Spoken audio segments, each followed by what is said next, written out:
know. Mhm. So I suppose it could have gone on being fun off and on, or it could have gone worse, I don't know. It's just that when you grow up... Durante décadas, el mundo especuló sobre la verdadera relación entre John Lennon y Paul McCartney. ¿Fueron el mejor dúo de compositores de todos los tiempos, o acérrimos rivales entre bastidores? Ahora, en una rara e impactante revelación, justo antes de su trágico fallecimiento, John Lennon rompió finalmente su silencio sobre McCartney. Y lo que admitió dejó a todos atónitos. Se arrepintió de cómo terminaron las cosas. ¿Secretamente admiraba a McCartney más de lo que decía? ¿O su legendaria amistad siempre fue más complicada de lo que los fans nunca supieron? Pero antes de sumergirnos en esta reveladora confesión, queremos saber su opinión. ¿Crees que Lennon y McCartney se reconciliaron de verdad antes de su muerte? Comenta 1 si crees que han hecho las paces, o 0 si crees que su rivalidad nunca llegó a terminar. La inesperada confesión de John Lennon sobre Paul McCartney. Paul McCartney nació el 18 de junio de 1942 en el Hospital Walton de Liverpool, donde su madre, Mary Patricia, trabajaba como enfermera. Su madre inspiró el nombre de Peter McCartney. La vida de sus padres se vio irrevocablemente alterada por las dificultades que encontraron como consecuencia de su origen étnico irlandés. Entre los miembros de la familia, Paul no era el único. En años posteriores, también fue bendecido con una hermanastra llamada Ruth, que era hija de la segunda esposa de su padre, Angie. Ruth era su hermanastra por ambas partes. Peter Michael era el nombre de su hermano menor. No había mucho comportamiento religioso en la casa. Fueron bautizados en la fe católica que seguía su madre, pero su padre, Jim, había abandonado sus raíces protestantes y se había pasado al agnosticismo cuando aún eran pequeños. Esto a pesar de que Paul y Michael fueron bautizados en la fe católica. En pocas palabras, la fe de la que dependía un porcentaje significativo de familias no era algo que ellos mismos practicaran. Jim pudo mantener unos ingresos estables antes de la guerra trabajando como vendedor para un comerciante de algodón que se hacía llamar A. Esto permitió a Jim preservar su estabilidad financiera. Somos Henny & Company, ¿de acuerdo? En su mayor parte, el empleo no era especialmente fascinante. Sin embargo, era adecuado para hacer frente a los gastos. Empezó la guerra y todo cambió inmediatamente después. Tras la quiebra de Henny, Jim consiguió un puesto de tornero en la Defense Engineering Works de Napier. Sus días consistían en tornear metal, y sus tardes las pasaba apagando incendios. Era un hombre muy ocupado, a pesar de que se veía obligado a llevar una vida dura debido al peso de la guerra que se cernía sobre él. No tenía muchas alternativas a su alcance. En 1944, a medida que la familia seguía creciendo, se mudaron a un piso de 2 dormitorios en Knowsley. Esto marcó el comienzo de su nuevo hogar. Pasado un tiempo, se trasladaron a Speke y vivieron en un complejo de viviendas propiedad del ayuntamiento. Los años inmediatamente posteriores a la guerra no fueron sencillos.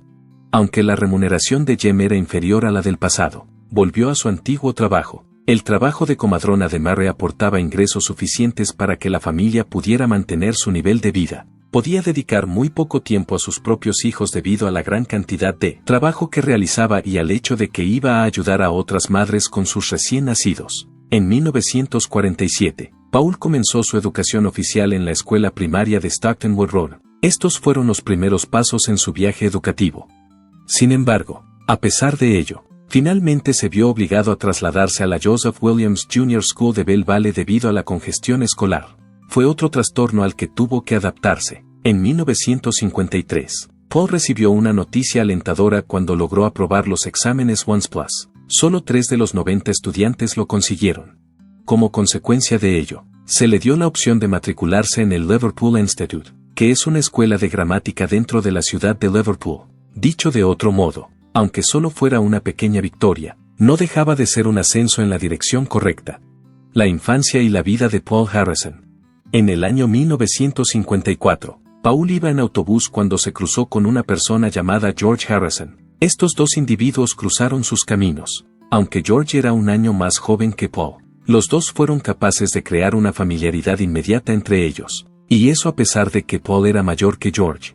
Pablo reconoce, después de reflexionar un poco, que hubo ocasiones en las que trató de avergonzar a Jorge hablándole de forma condescendiente. Esta práctica es lo que él denomina hablar con desprecio. Sin embargo, siguió pensando en ello a pesar de que era una conducta tonta y de que significaba una pequeña dosis de orgullo por su parte. Nunca vi nada mejor. declararía Pablo varias veces al referirse a las personas con las que había pasado su infancia. Se refería a la gente con la que había jugado.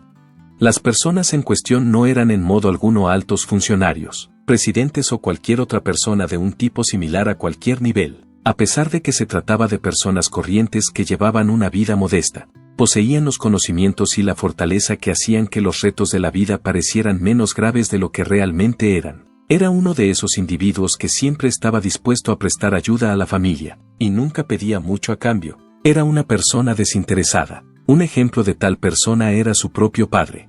En su carta, Pablo se refería a ellos como la sal de la tierra. Era la clase de gente que dejaba huella en tu corazón sin siquiera esforzarse por hacerlo. Y eso era lo que quería decir cuando afirmaba esto. Antes de 1964, la familia residía en el número 20 de Portland Road, en Allerton, a donde se habían trasladado en algún momento. Allí permanecieron hasta 1964. Un componente importante que desempeñó un papel importante en esta decisión fue el trabajo de Mary como comadrona, que desempeñó un papel importante. Para visitar a los pacientes, la madre de Paul montaba en bicicleta a cualquier hora del día o de la noche, independientemente del entorno. Esto es algo que ella haría independientemente de las circunstancias. Sin embargo, si recordaba una cosa, y eran las gélidas calles por las que salía a las 3 de la mañana, recordó eso en particular. Este recuerdo en particular era el único que nunca abandonaba su mente, nunca dejó de preocuparse por los demás, incluso cuando parecía que todo a su alrededor se estaba congelando fuera. Esa sería María. Su preocupación nunca dejó de existir. La otra cara de la moneda es que el accidente ocurrió en octubre de 1956, que es el mes en cuestión. Tras someterse a un tratamiento contra el cáncer de mama, la madre de Paul sufrió una embolia mortal, que acabó provocándole la muerte. Este trágico giro de los acontecimientos fue una tragedia espantosa. El viaje de Paul McCartney con los Beatles. Paul acababa de cumplir 14 años cuando ocurrió este suceso. Al darse cuenta de que tenía que separarse de ella, su corazón quedó destrozado. No había forma de que algo pudiera llenar el vacío que su ausencia causó en su hogar. Era imposible encontrar un sustituto aceptable, como resultado de que John Lennon, que había sufrido la pérdida de su madre Julia en 1958, desarrollara finalmente una fuerte conexión con Paul. Este acabaría estableciendo una profunda conexión con John Lennon. Fue el dolor compartido por el que pasaron lo que llevó a la creación de una profunda conexión entre ellos. Esta conexión serviría más tarde como base de su relación, así como de la música que tendría un gran efecto en ambos y en sus vidas. La habilidad musical la poseía James, el padre de Paul. James era un músico de talento. En los años 20 era el líder de la banda de jazz de Jim Mack, y siempre animó a sus hijos a dedicarse a la música teniendo un piano en el salón. También influyó en el desarrollo de la banda de jazz. Además, fue el líder de la banda de jazz que dirigía Jim Mack. Paul tomó la decisión de aprender a tocar el piano de oído en lugar de hacerlo siguiendo las reglas, a pesar de que le aconsejó encarecidamente que se apuntara a clases de piano. Cuando tenía 11 años, el padre de Paul le animó a presentarse a las pruebas para entrar en el coro de la Catedral de Liverpool. Paul estaba entusiasmado con la oportunidad. Desgraciadamente, la audición de Paul no fue muy bien y no fue elegido para el papel que se le ofrecía. También existía la posibilidad de que se uniera al coro de la iglesia de St. Bernabé y empezara a cantar allí. Este era el otro método. Su sangre estaba llena de música, aunque no fluyera en ese momento. La música era algo que corría por sus venas. Con motivo del 14º cumpleaños de Paul, Jim le regaló una trompeta con un acabado niquelado. Paul estaba muy ilusionado con este regalo, a pesar de que estaba destinada a ser algo verdaderamente extraordinario. Sin embargo, a pesar de ello, había un problema con ella. Por otro lado, Paul, que tocaba la guitarra con la mano izquierda, tuvo la corazonada de que el instrumento experimentaba algún tipo de avería. A continuación, dio un póster de Slim Whitman, un guitarrista que tocaba con la mano izquierda, y a partir de ahí todo empezó a encajar. En ese mismo momento, Paul estaba afinando las cuerdas cuando, de repente, tuvo la sensación de que era una parte de sí mismo. Fue incluso en el piano que pertenecía a la familia donde compuso una primera versión de la canción When I'm 64.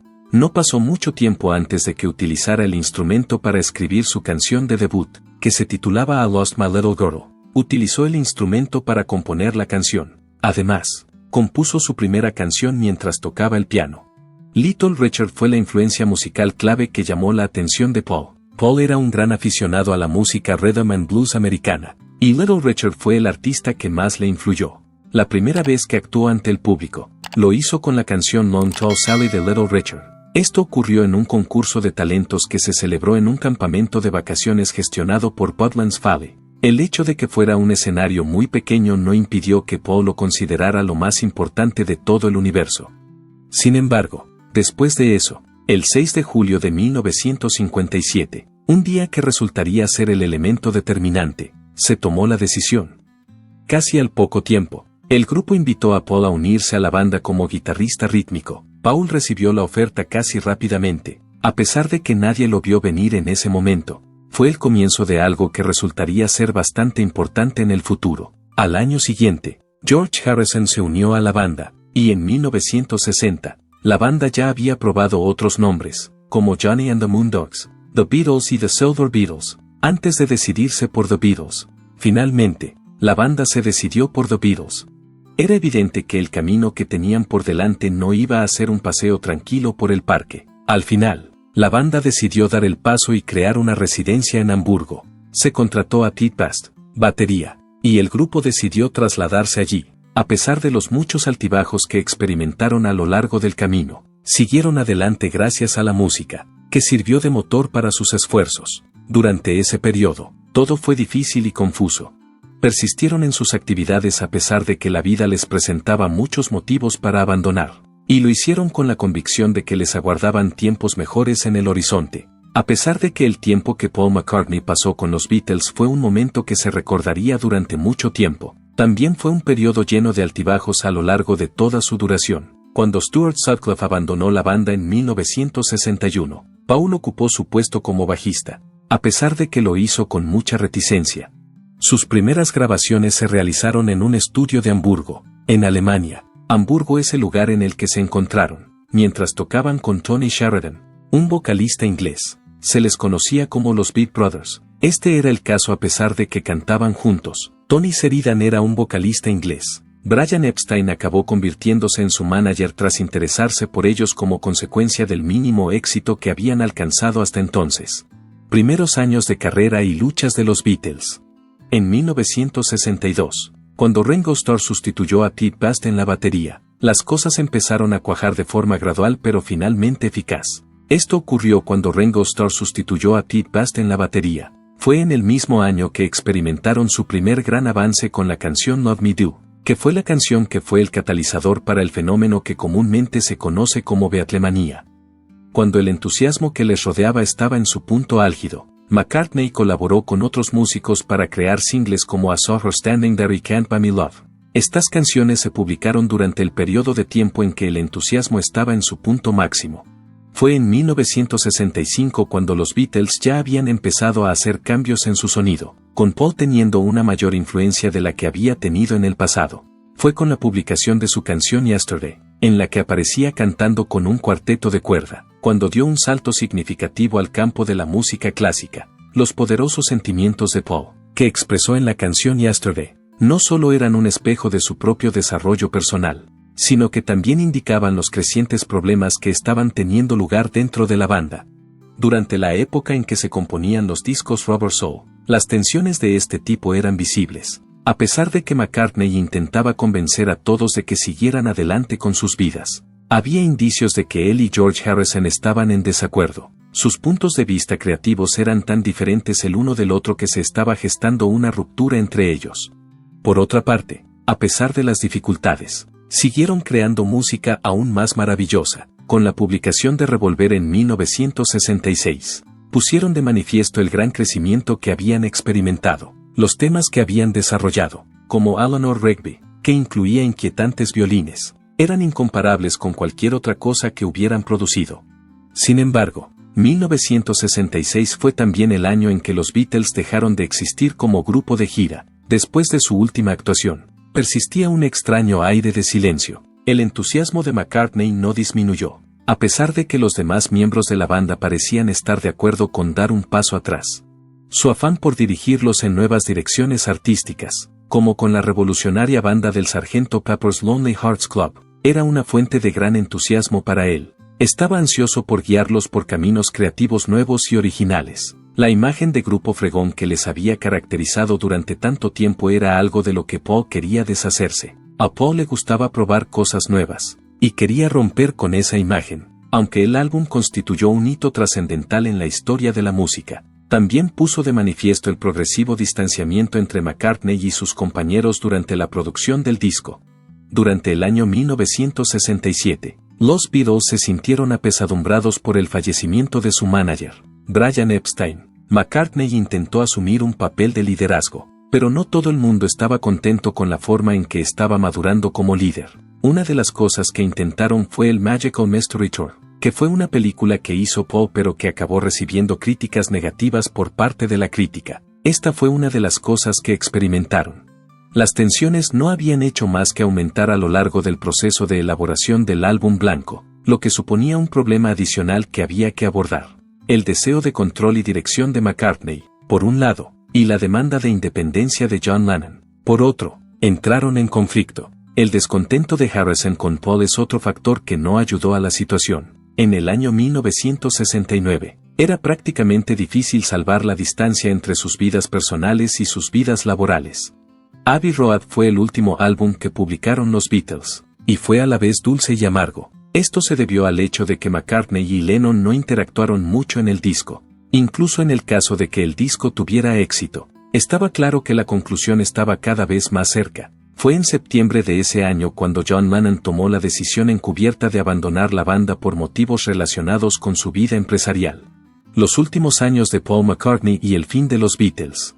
A pesar de ello, McCartney anunció en 1970 que abandonaba el grupo debido a problemas con Alan Klein, que era el manager de la banda en aquel momento. A partir de entonces, los años siguientes estuvieron llenos de litigios y peleas en los tribunales. En 1970, Paul McCartney tomó la decisión de disolver oficialmente los Beatles, lo que tuvo un impacto devastador no solo en la banda sino también en sus fans. El ideal que habían establecido juntos se rompió, lo que hizo que sus relaciones se vieran presionadas durante un tiempo considerable, a pesar de que su música permanecería. El ideal que habían construido juntos se vio socavado. La sociedad de los Beatles terminó formalmente en 1975, pero para entonces, su impacto en la música y en el mundo ya había quedado grabado en los anales de la historia con una importancia significativa. Paul McCartney atravesó un terrible estado emocional como consecuencia del colapso de los Beatles. Parece como si hubiera vivido un episodio especialmente deprimente. Linda, que siempre estuvo a su lado, fue quien le inspiró a seguir escribiendo y le empujó a hacerlo. La canción Perhaps I'm a Mess fue escrita por Paul McCartney como homenaje a la personalidad y el carácter de ella. Su agradecimiento por la ayuda que ella le prestó durante aquel difícil periodo quedó patente a través de la canción, que fue una muestra de su gratitud.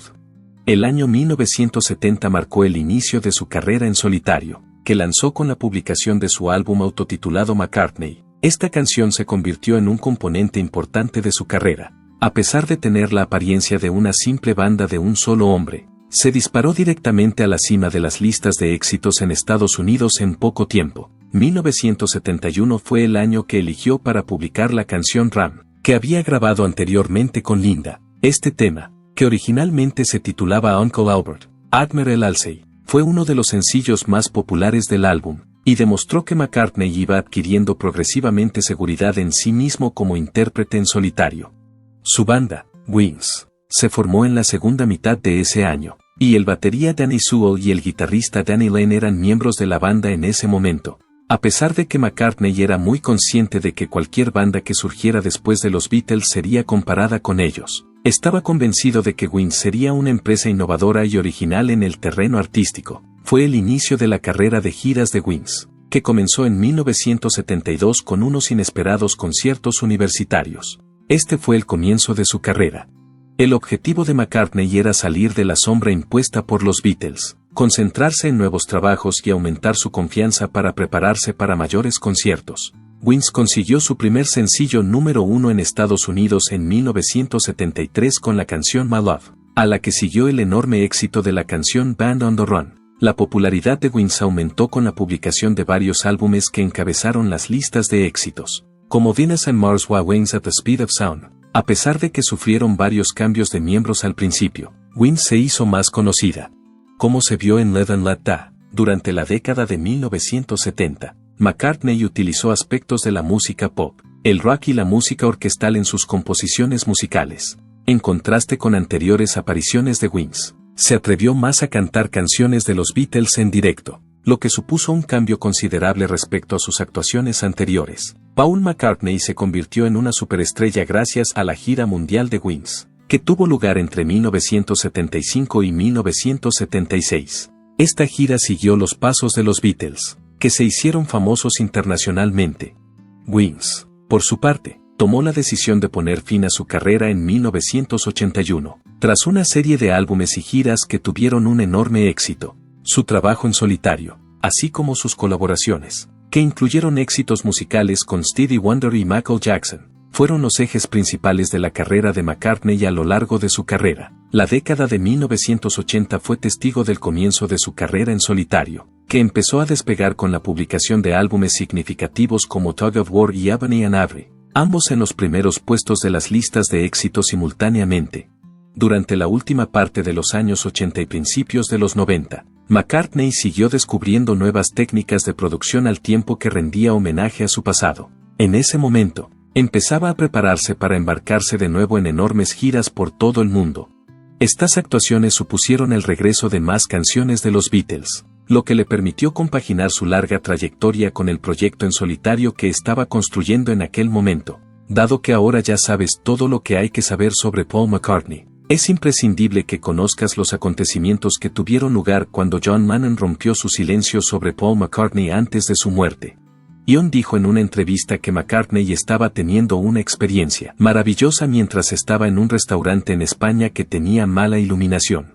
McCartney se encontraba en España en ese momento. Cuando ocurrió el suceso, McCartney estaba en España. Un violinista apareció de repente y comenzó a tocar melodías que parecían flotar, pero por alguna razón, cada nota parecía estar cargada de recuerdos. Esto ocurrió cuando el músico emergió abruptamente. No solo parecía que estaba tocando para McCartney, sino que también parecía que estaba tocando para un amor que había estado ausente durante un periodo muy largo. McCartney había estado ausente durante bastante tiempo.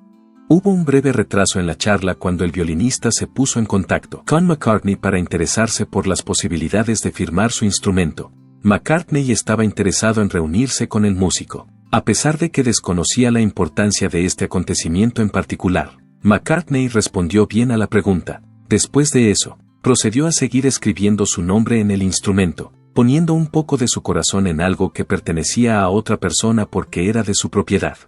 Que el violinista descubriría algún día que la canción distintiva de McCartney transmite una historia cargada de dolor, una historia que grita más fuerte que cualquier melodía que pueda tocar.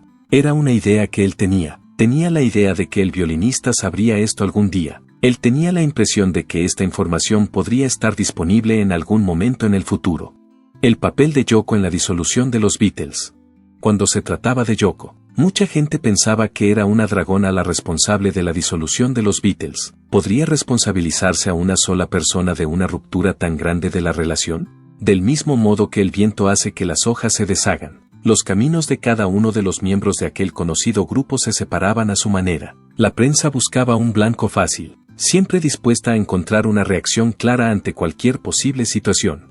Sin embargo, fue mucho más difícil de lo que parecía en un principio. El hecho de que Yoko participara en este complejo entramado musical sacó a la luz una dimensión de John de la que el resto del mundo quizá no hubiera sido consciente en el pasado. El tema de discusión cambió de rumbo cuando Paul McCartney preguntó por el sentimiento de ser fan. En el momento en que Yoko conoció a John, ¿tuvo sentimientos de asombro y maravilla? Ella respondió: la verdad es que no, y su tono fue tranquilo pero firme durante toda la conversación. No solo lo consideraba un miembro de los Beatles, sino también un artista, lo que le proporcionaba un nuevo punto de vista. Uno de los puntos fascinantes que mencionó fue el hecho de que al principio no tenía ni idea del significado de su nombre. Al cabo de un tiempo considerable, por fin se dio cuenta de que la palabra japonesa para manzana era Ringo. Es gracioso ver cómo situaciones aparentemente insignificantes pueden parecer como descubrir tesoros perdidos hace mucho tiempo en un viejo desván. Esto es algo que le puede pasar a todo el mundo. No solo no es raro que la vida dé giros inesperados, sino que tampoco es raro que los Beatles den giros inesperados. Todas y cada una de las personas que poseían un talento que no podía compararse con nada, se vieron obligadas a lidiar con el peso de muchas expectativas. A lo largo de sus carreras como artistas, se vieron sometidos a una gran presión, que con frecuencia les provocaba cansancio. Fue una vez John quien reveló, con palabras llenas de serena confianza, que no quería estar cantando She Loves You cuando tuviera 30 años, hubiera preferido cantar otra cosa. Algo que le preocupaba era el concepto de estar atrapado en un ciclo interminable de juventud, cantando canciones que ya no conectaban con él. Esto era algo que le impedía avanzar. A lo largo de la conversación, se hizo evidente que la celebridad iba acompañada de un sentimiento de tristeza. No es ni mucho menos exacto decir que la imagen despreocupada que creó el prensado fuera realista. Tomar notas con alegría y sin prisas no era lo único. La tensión a la que se veían sometidos y la forma en que el público en general los veía eran retos constantes que tenían que superar. Siempre miraban esos momentos a través de una lente que no revelaba la realidad, a pesar de que eran los cimientos de sus vidas. Durante el tiempo que permanecían sentados en silencio, pensaban en las responsabilidades que acompañaban a su fortuna, en la misma medida en que los personajes de aquellas grandes películas eran vistos como emblemas de la vida despreocupada. Los Beatles también eran considerados como tales. A pesar de ello, se les encomendaron tareas que solo unos pocos elegidos fueron capaces de comprender. Por fin, habló de forma compasiva y firme a la vez, y explicó que no se puede responsabilizar a Yoko de todo lo ocurrido. La realidad es que el amor puede ser complicado, y a veces puede llevar a las personas por caminos que no tenían ni idea de seguir cuando empezaron. Al fin y al cabo, son seres humanos que se esfuerzan por navegar por los vericuetos de la vida mientras albergan esperanzas y remordimientos. Cuando estaban en pleno debate sobre la introspección, sus pensamientos empezaron a viajar a diferentes temas, como el amor y la tristeza. Todo el mundo participa en esta danza, y los movimientos que se incorporan a ella tienen el potencial de suscitar tanto emociones negativas como positivas. Al igual que las notas del violín, los acontecimientos que ocurren en nuestras vidas tienden a quedarse con nosotros durante más tiempo del que normalmente desearíamos. A medida que el video se acerca a su fin, no podemos evitar pensar en las canciones que nos han dejado huella por las experiencias que nos ha dado la vida. El viaje que hicieron los Beatles nos revela que el amor tiene la capacidad tanto de unirnos como de separarnos. Lo hace entretejiendo un abanico de experiencias que contribuyen a la construcción de lo que somos. Al fin y al cabo, Lennon y McCartney no eran solo compañeros de banda, eran las dos caras de una misma moneda. Y aunque su viaje estuvo lleno de altibajos, el amor y el respeto que se tenían nunca se desvanecieron. ¿Qué opinas de las últimas palabras de John Lennon? ¿Su amistad era más profunda de lo que el mundo jamás supo? Háganoslo saber en los comentarios. Y no olvides darle a me gusta a este video y suscribirte para conocer más historias legendarias de la historia del rock. Hasta la próxima.